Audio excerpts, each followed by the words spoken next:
Thank you very much, Mandy.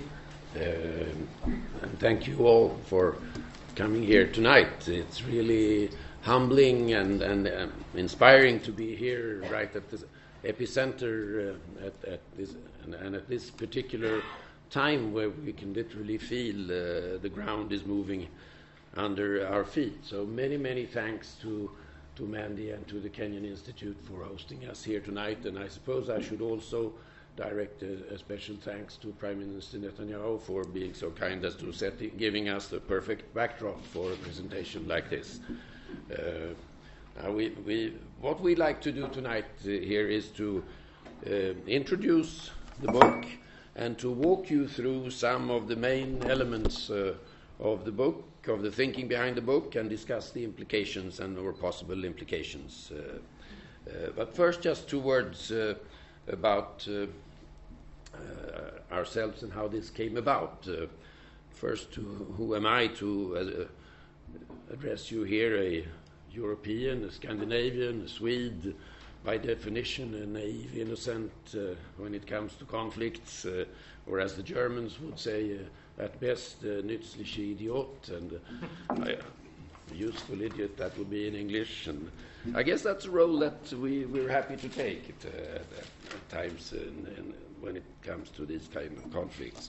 But I've also dealt with this conflict for the better part of 35 years since I opened the Swedish embassy in Amman in Jordan in 1981, and whereby Sweden started to take to cover the occupied territories from Amman rather than from Tel Aviv. So I started traveling across the Eyal Megged and meet everybody. Let me ask you now, can you hear what I'm saying? I'm losing my voice, so I apologize for that, but that's not very much I can do about it.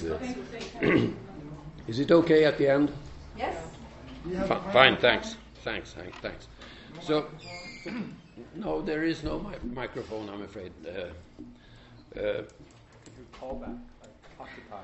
Well, this book is, what I want to say is that this book is not merely a product of the academic ivory tower, but the result of years of dialogues between Israelis and Palestinians, starting from a New York think tank called the East-West Institute about 10 years ago, and then it made us, that already then, for some of us, it was clear that the peace process was not only not showing any results, but was not likely to show any results, as it were.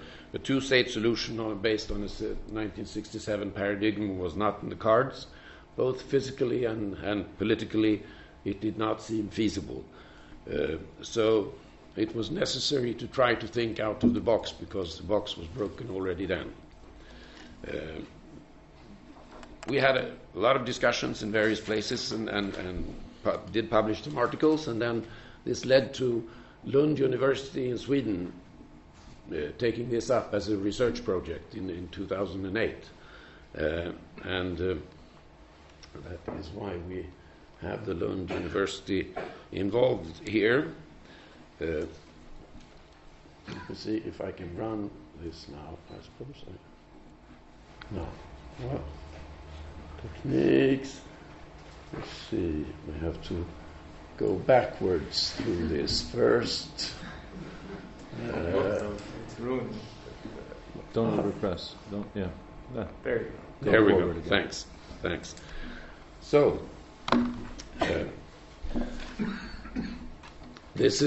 we'd like you to think of this as an attempt to introduce new ideas and reframe concepts, but not as a peace plan. It's an intellectual provocation. It's a research project, but it's not a peace plan, and we're very keen on underlining this. This is an academic exercise. Hey, this is going by itself, man. Here, is that all right? It's like Oslo. It just keeps going. Yeah. Right. We'll see if we can make some sense of this.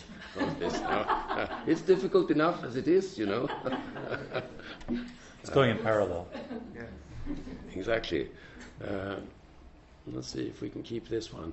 What we tried to do was to identify questions rather than provide answers. And discuss alternative visions and raise new questions and not build models. And, as I've said, provoke new thoughts in a situation of deadlock. Now, we did make some basic assumptions here.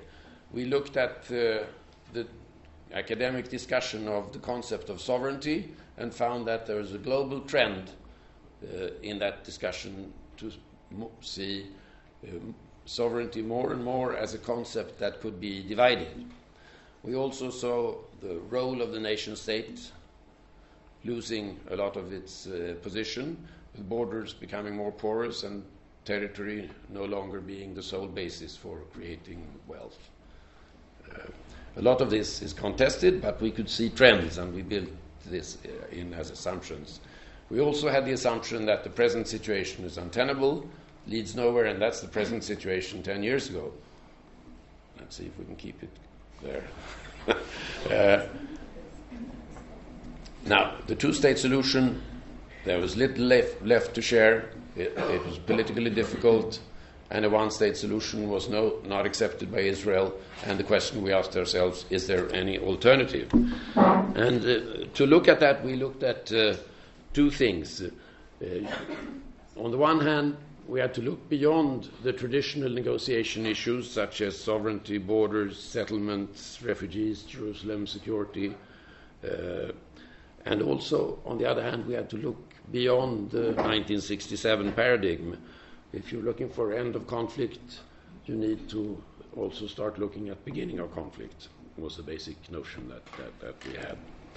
And we started to ask ourselves, if we look at this, what are the basic needs that need to be satisfied for both sides? And with very great generalizations, we came to these three basic concepts: security, identity, and access to the land. And we started to ask ourselves, how can we answer these three questions? We started to think in terms of divisible sovereignty,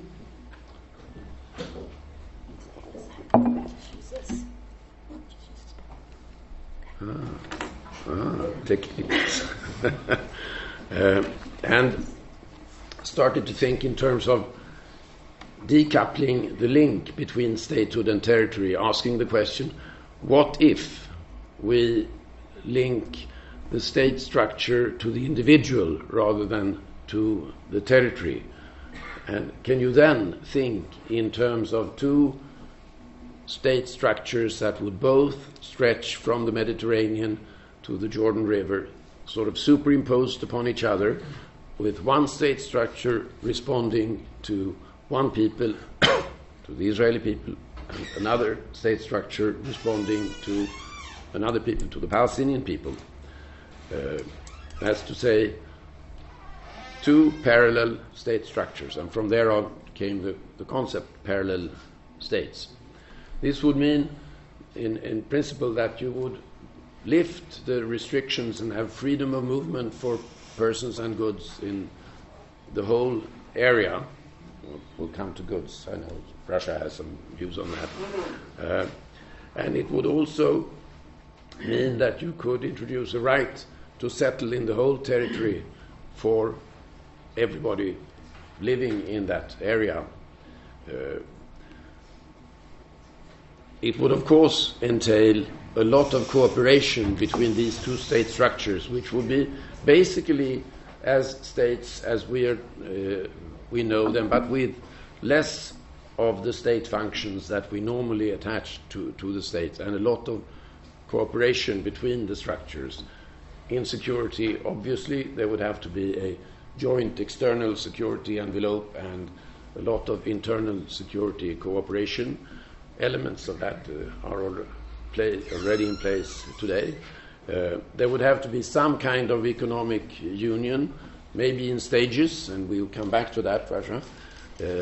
And also you would have to have a far-reaching legal integration and harmonization, and in some cases parallel legal structures.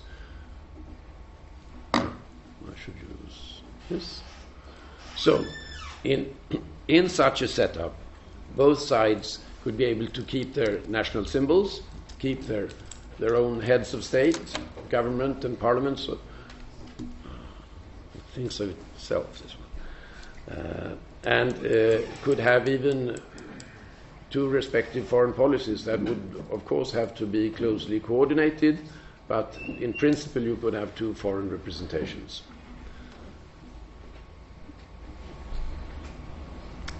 On security, I said we would have to have a common Israeli-Palestinian security structure with a joint external envelope, internal security cooperation, and joint and separated security and police forces. Economically, one economy connecting the different parts.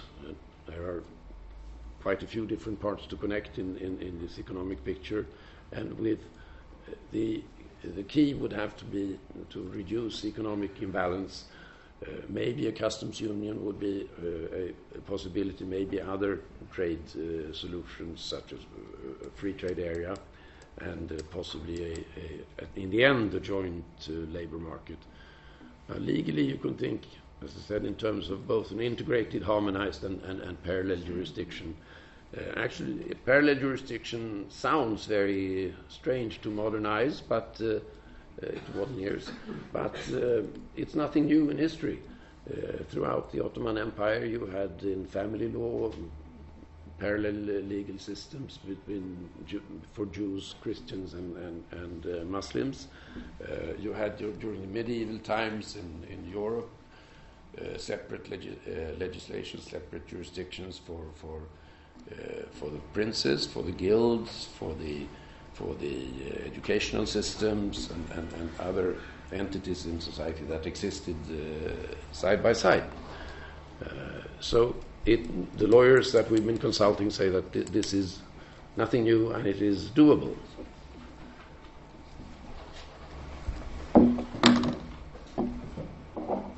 So what would be the opportunities of such a structure? It could maintain national identities, it would establish a Palestinian state, and it would open for a Jewish state that would be both Jewish and democratic.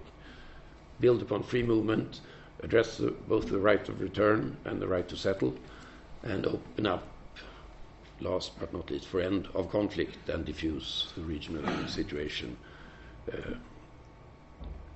There would, of course, be a number of challenges, such as a long shot would require a lot of confidence that there is not very much of today, and a will to live together, and, of course, also some complicated structures. Now, this is the basic sort of setup of the thinking in the book here, and obviously we think of this as I've said again, an academic product. It's nothing. It's not a sort of a take it or leave it. It's a structure that we think could be elements of which could be applied, or it could be applied to particular geographical areas, say Jerusalem, say border areas, or just in certain spaces. We hope that the main objective of this exercise is to provoke thinking. If somebody somewhere gets some new thought because of this, we think it was worth the trouble. We don't expect this to happen tomorrow, but again, we hope that people will start to think when they see it. So with this, thank you, and over to Mark. Thank you, Matthias. Thank you all for coming, and I want to thank again Matthias for inviting me into this project. You mentioned your jaw dropped or you saw people's jaws dropping. I was just arrived at Lund to teach there for a semester when I was introduced to Matthias, and I went and sat in a room with a meeting they were having, he and other people from the team early on, and I heard them describe this idea for a parallel state, and my jaw dropped because it was a no-brainer when I heard it. Because obviously, even for those of us who might support a single democratic state or a binational state, it's not something that is going to happen in the near future, precisely because Israel holds all the power. and all the cards. So does that mean, as Mr. Netanyahu informed us last night, that there will never be a Palestinian state? Obviously, we beg to differ. And I think, in fact, this is the only two-state solution left, because, in fact, it solves the core problem. It is the one solution I've ever read, a feasible solution, other than a one-state solution, which is still going to be a long time coming and involve a lot of bloodshed if it tried to come much faster. It's the one solution that allows both a full right of return, ultimately, and the right of Jews to settle anywhere, and fully open Jerusalem, and allows for two states, and for a full, and this is one of the big things I think that everyone forgets about Oslo, which was that rather than encouraging real development economically for Palestinians, it in fact entrenched and aggravated the economic imbalances and made it impossible for Palestinians to develop. This is the one idea that can allow for all of those to occur. It is one of the few times I think I've read of an idea where people get to eat their cake and still have it. So I think in that sense, and it is an idea that is just at the beginning. There are many holes, there are many problems, there are many ways where it's very open to critique, as it should be, because it's still an idea in its entirety that is quite new. But I think, as Matthias could talk about more, and Raja and Eyal know from our years of discussions, this is not an idea that is just unique to Israel-Palestine. This developed in Nagorno-Karabakh when you were working there, the first idea.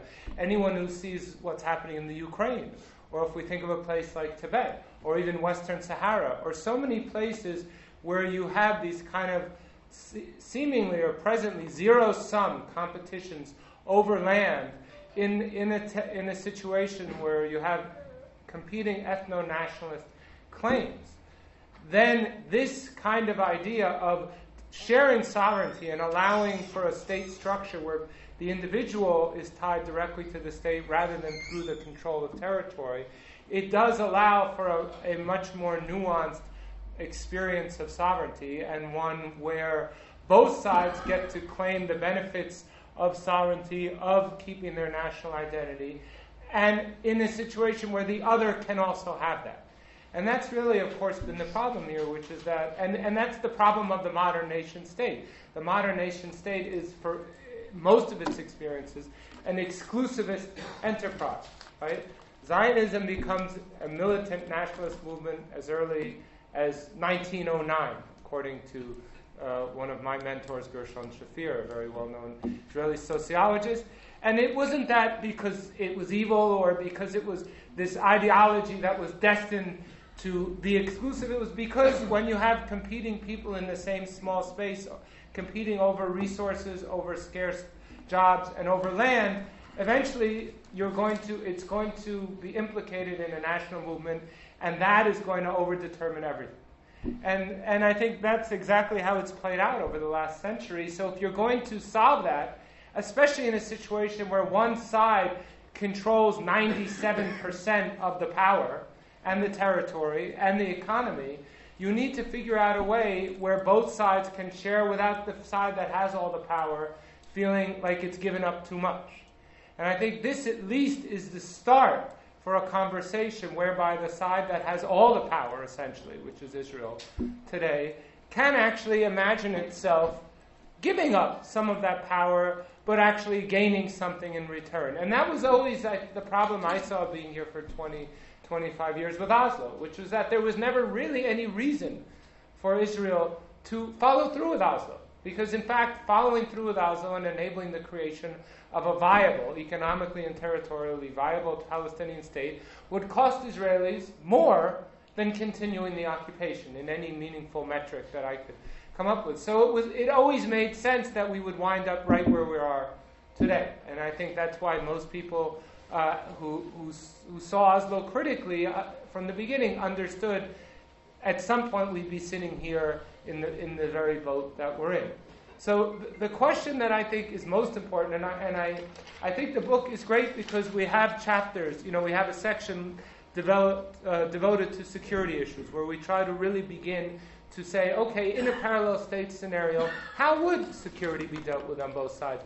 Of course, security is the one area where Israelis and the Palestinian Authority cooperate. So that's the farthest along. But in this situation, how would you do it? We have a section dealing with economics from the Palestinian and Israeli perspective. How would Israelis and Palestinians, how would their economies be integrated in this scenario in a way that, again, the Palestinians could have an autonomous development without Israelis having to lose too much economically, legally with harmonization. Each of the sections that Matthias mentioned, we try to talk about in the book. So, in that sense, I think it's the opening for a longer conversation that I hope we can have, and we welcome, all kinds of criticism which could help develop this.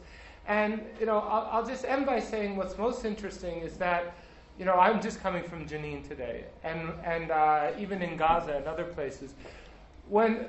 For most Palestinians that I talk to, not affiliated with the PA, this makes a lot of sense, obviously.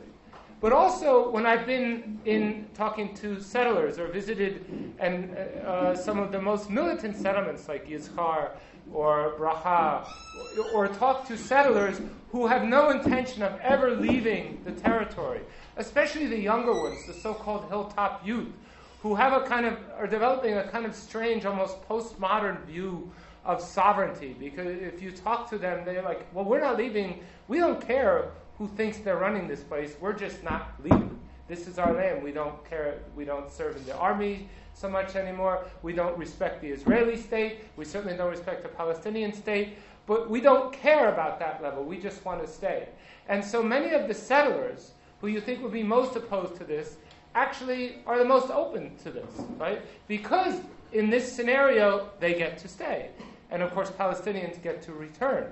The one group that is most opposed to this are those who have been fully invested in Oslo. And I think that's the interesting thing about the present moment, which is now that it's been pretty much announced by Netanyahu that there will be no Palestinian state, which we all knew anyway, but at least he said it. It's like calling the court dead after it's disintegrated. But nevertheless, it's now been officially announced that it is dead. Now we can at least begin to say, okay, so what next? If it's dead, what are we going to do? Do you want to actually annex all the territory and start handing out passports? Do you really think you can just give them to West Bank Palestinians and just let Gaza rot? Because some people think that, but even the more thoughtful and honest right-wing Israelis like Bennett and others, and this goes back to Moshe Aharon's 30 years ago, admit that in the end, Gaza has to be incorporated too. This is just a holding game. So since everyone in the end admits it's going in that direction, then why not do it in a way that doesn't have to involve so much violence, that doesn't have to involve so much more struggle, and that actually can preserve the two identities which both peoples are clinging to so fiercely, while having the benefits in terms of law, in terms of full freedoms, in terms of human rights, and in terms of the ability for there to be, the fullest possible realization of both identities and the fullest measure of human rights for everyone from the river to the sea. In that sense, I would submit there isn't a better idea out there than ours yet. If you have one, I'd love to edit a book with you on it. But I'm pretty sure, I haven't heard one yet, but I would invite everyone to submit their critiques and help us take this to the next level or figure out a better idea. Thank you. Thank you very much, Mark. Hey, hello. You go next. Thank you. I'll carry on with what Mark said. This aspect of he's talking about emotions and about these young people, young settlers who really emotional about the land, and I think that this project that we were discussing for a few years is an emotional project in a way. It's emotional in the sense that it's not real politics. It's from the heart. It's from the heart in the sense that people who support it are really attached to the land here. That's why I agree that the ears are more open in the right side of the political map to this project than in the left side. Leftists, the Israeli left is very rational, and the Israeli left is really opposed in principle to such a project. Why? Because of the basic assumptions of the Israeli left is 67 rather than 48. To solve the problem created in the 67 war will land us in a peaceful solution, which people who refer to the conflict in an emotional way, they can't accept it. Not that they, I would, I would be very grateful for a situation that allow two separate sovereign states to exist here side by side in the most general, and acceptable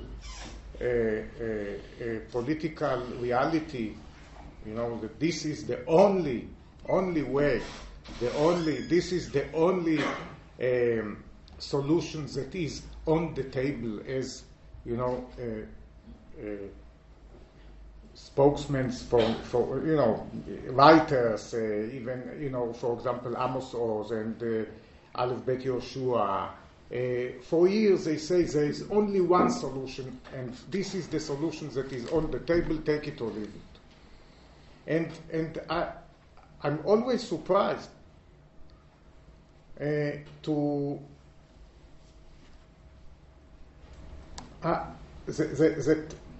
these people, who are emotional in their writings, in politics they don't put emotion at all. I mean, they become very cold politicians who, just take a land that we all love and divide it, put it on the table and say, take it or leave it. Now, the most I would say obvious metaphor is for two men who love the same woman. How can you? I mean, you see it in a conflict, in this political conflict, very, very clearly. That these emotions are very much the same in the way that there is a very, very strong connection between two men who love the same woman, and there is the hate, and there is also the affinity. Now, when you see the strong emotion towards this country, that is, what can we can't divide this love for the country.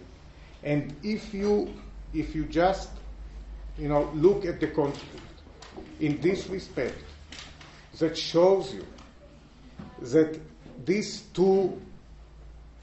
only solution that is on the table, this two-state solution, has nothing to do with the real desire of the people on both sides. And you can see it again and again, and this is why I think this is the heart of the problem, that the Palestinians don't want this solution, and the Israelis don't want it. Deep in their hearts and not deep in their hearts, also on the table is the refusal to accept the vision of the country. And it's not only the young settlers. It's everybody. It's almost everybody. This is why Netanyahu won the elections on big scale yesterday, because he came in the last few days, putting down his mask and saying, there is no solution like dividing the land. It attracted the Israeli voter. It attracted the Israeli voter because it was the truth. Because he didn't make face. He didn't, he said what he really thinks at last. This is what Netanyahu really thinks. But what difference? What the difference between Netanyahu and our approach is that he doesn't believe in any solution. What we are now discussing with this one land, two states is going very deep into the heart of the conflict. And the heart of the conflict is that in the problem was created in 48 and not in 67. And if you just answer the problems that were created in 67, you do nothing. And this is why, to my belief, this is why it doesn't. Look, we had in our discussions, during our discussion, I remember one occasion where an expert, and we invited quite a few experts to just give us opinions and and see how it can work. And this expert, that I don't remember his name, he was going on and on about the problems that can be created in his area. I think it was economical, I don't remember. And then at the end he said, you know what? Why not just divide and have two-state solution?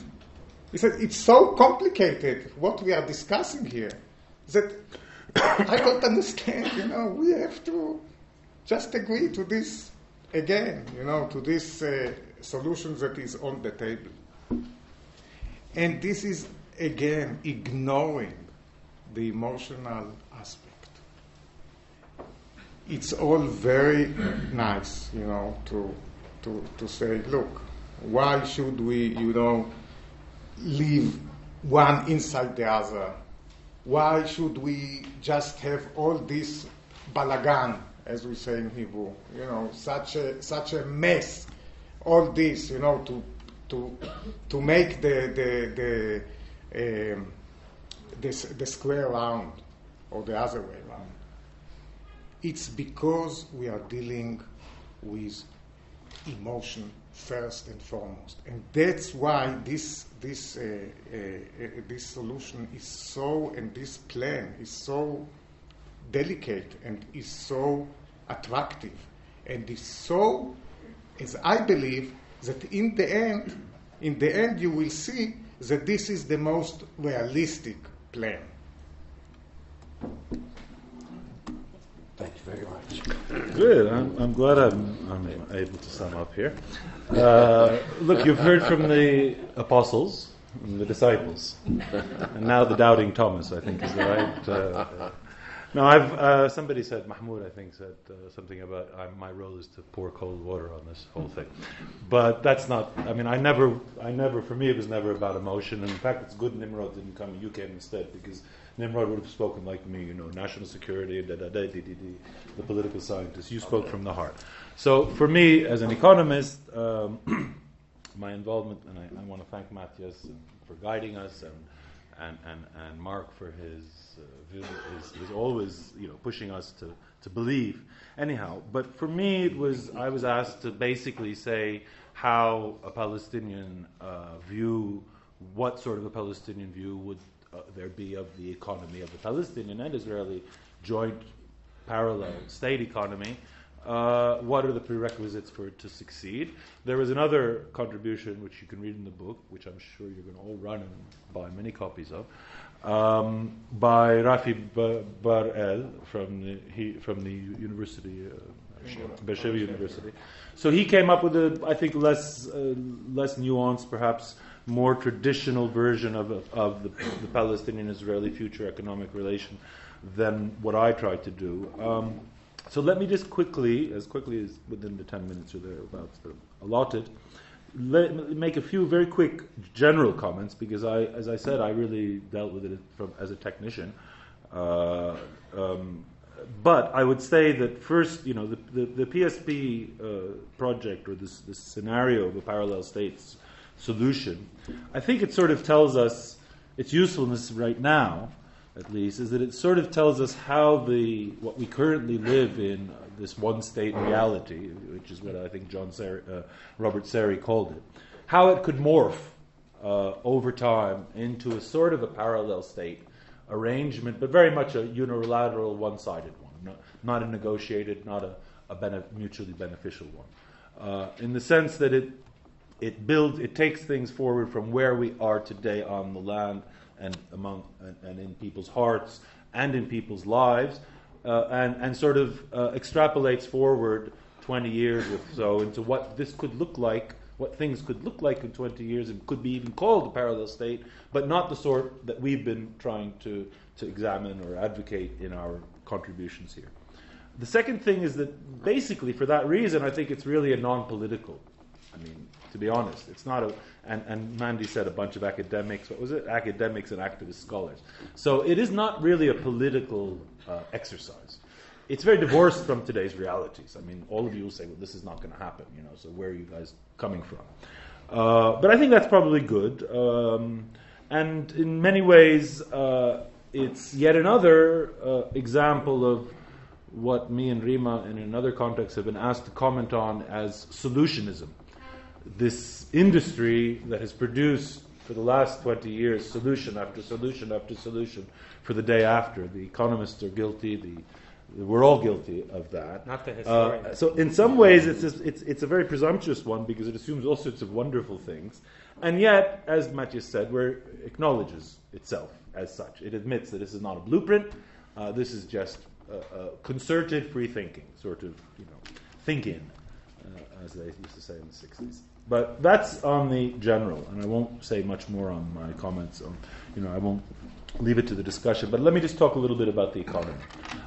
So this was my chapter, at least, was conceived and drafted. Well, all of our chapters, but in my case, it was conceived and drafted in 2010, 2011, 2012, when I personally was still working with the United Nations. Hence, I was not only, I won't say constrained, but I wanted to try and produce something that any United Nations economist could produce, but also, coming from a background like I think all of us did, where we spent the last 20 years believing or advocating or giving technical advice to the Palestinians on how to build the state and the two-state solution. So I came from that, not as a believer, but as a practitioner. But also, now I probably would write this chapter slightly differently, but not in any major way. Second point that I want to mention is that it reflects an attempt to propose a technical vision of how two economies, in this case my chapter, but also Rafi's, could coexist equally and productively in, say, 20 years' time, and the sort of policy preferences that would be needed to get there. It also reflects, in my contribution, the historical trajectory of Palestinian economic decline, in fact, and disintegration since 1948. So it's not divorced from that history, and hence it assumes that in this parallel state arrangement, it would deliver an economic solution or a solution in the domain of the economy that encompasses all Palestinian Arabs within this territory. So that means the Palestinian Arabs in Israel, as well as all Israeli Jews in this territory, despite the current separation between them today. So you know the Arab-Jewish separation, which we know exists and has especially increasingly so for the last 10 years in the West, between the West Bank, as well as the Arab-Arab separation, which I've spoken about elsewhere in terms of the delinking of the Jerusalem economy from the West Bank, of Gaza from the West Bank, of Area C from the center of the West Bank, and so on and so forth. In the economic contribution, it's about putting that somehow all back together. The two sides of this economy that is currently dominated by one state's economic system. So the economic agenda is not much different, to be honest, from that which any successful standard two-state solution, or even an agreed binational one-state solution, would look like. And hence the emphasis I have put the emphasis on the impact of Palestinian de-development over the years, on the need for catching up and convergence, which was promised but not delivered by 20 years of Oslo, as well as 60 years of attempts to integrate Palestinian Arabs in the Israeli economy, and equality, in fact, in all domains. It also places an emphasis on a different developmental vision for Palestine than the sort of liberal economic package that Oslo and Paris has locked the Palestinian economy in the West Bank and Gaza into. Hence, it gives preference to this concept of a Palestinian developmental state, as well as, in fact, a Palestinian-Israeli cooperation to repair the damages done to the Palestinian economy over the 60 years of Israeli colonialism and of Zionism and the confrontation between the Palestinian nationalism and Zionism. Now, I think perhaps the most interesting, or perhaps the new thinking in some ways that I've tried to that I whipped myself into trying to imagine was how to get there. Not so much what it should look like. I mean, any economist could sit down and tell you what a beautiful. The question is really what path to get to that sort of balanced economic relation within a parallel sovereignty scenario.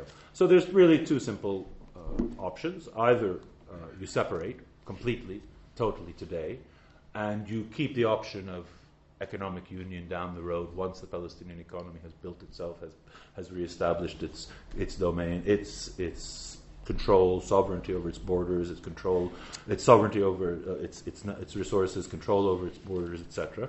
Or you abandon that vision, which is sort of different. I mean, to be honest, as I said, as a UN economist and as a two-state economist, if you wish, the idea has always been separation is the right solution. There are those Israeli and Palestinian economists who will tell you no, the customs union, and if not a customs union, then a free trade area, a preferential trade and economic relationship between Israel and Palestine is the right solution because of the proximity, because of the benefits of a larger economy, and so on and so forth. I mean, I would argue that the last 20 years have proven precisely the opposite, and hence, the conventional wisdom among the critiques, if you wish, of Oslo and Paris has been build a separate Palestinian economy. Now, the former model, if you need an example of the breakup or of the separation, maybe it's not the best, and I've had an Israeli economist friend who asked me if I knew of any other examples, but of course is the breakup of the USSR. So you had an economic union imposed forcibly by the dominant Russian economy, but you had a number of states which were ultimately, once the Soviet Union broke up, we now see some of the most successful economic models in Eastern Europe emerging from the ruins of the former Soviet economy. Another example, I think a more interesting one, is Greece and its potential secession from the EU and how it will manage that. And how, it's not the same because we don't have a sovereign Palestinian economy that would succeed, but again, the way that Greece has been portrayed as over-debted and overly indebted and overly consumptive and irresponsible and poorly governed as compared to the northern Swedish and German, especially, models of Europe. I think it's sort of similar to the way that a lot of the view of the Palestinian economy is today. Anyhow, I won't take that further, but I think it's something worth exploring. And the latter model, i.e. the model of union, is probably the best one, and I've cited it here, is the reunification of Germany in the 90s, where it wasn't just integration of the East into the West, it was a reunion, it was a union of Germany. And it entailed massive resource transfers, of course, from the richer West to the poorer, underdeveloped East that continued, I think, for many years, and which ultimately succeeded in creating what we now see the powerhouse of Europe. Now, I'm almost finished. Current realities, I believe, argue in favor of the latter path. There's much more Palestinian-Arab, Palestinian economic interaction between the West Bank and Galilee and Israeli Arabs than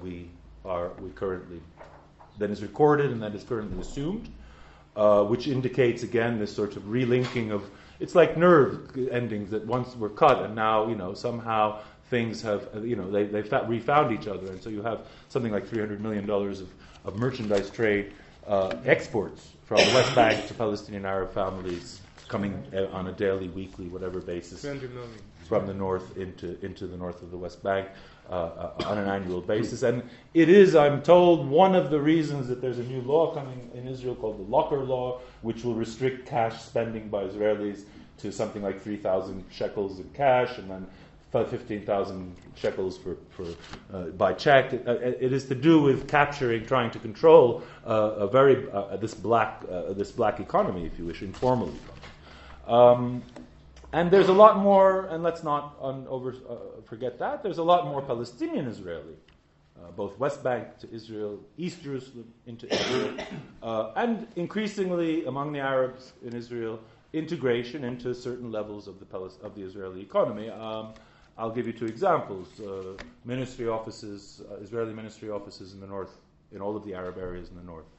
Hospitals, a whole range of lower-level, lower-skilled services which are delivered by Palestinian Arabs from the north, who have achieved an educational level that allows them to do so. And similarly, Jerusalem, until last summer, it was not only a matter of people going to buy a lot of lovely Israeli goods in the Kenyons, it was also a matter of people working in Israel and in Western Jerusalem coming back and living in East Jerusalem. So I think there's and more importantly than all of that is that the current and the prevailing for the last 50 years macroeconomic framework for everybody's economic activity, Palestinians in Israel, Israeli Jews, settlements, Palestinian economy, even Gaza, is the Israeli fiscal, legal, macroeconomic, monetary regime.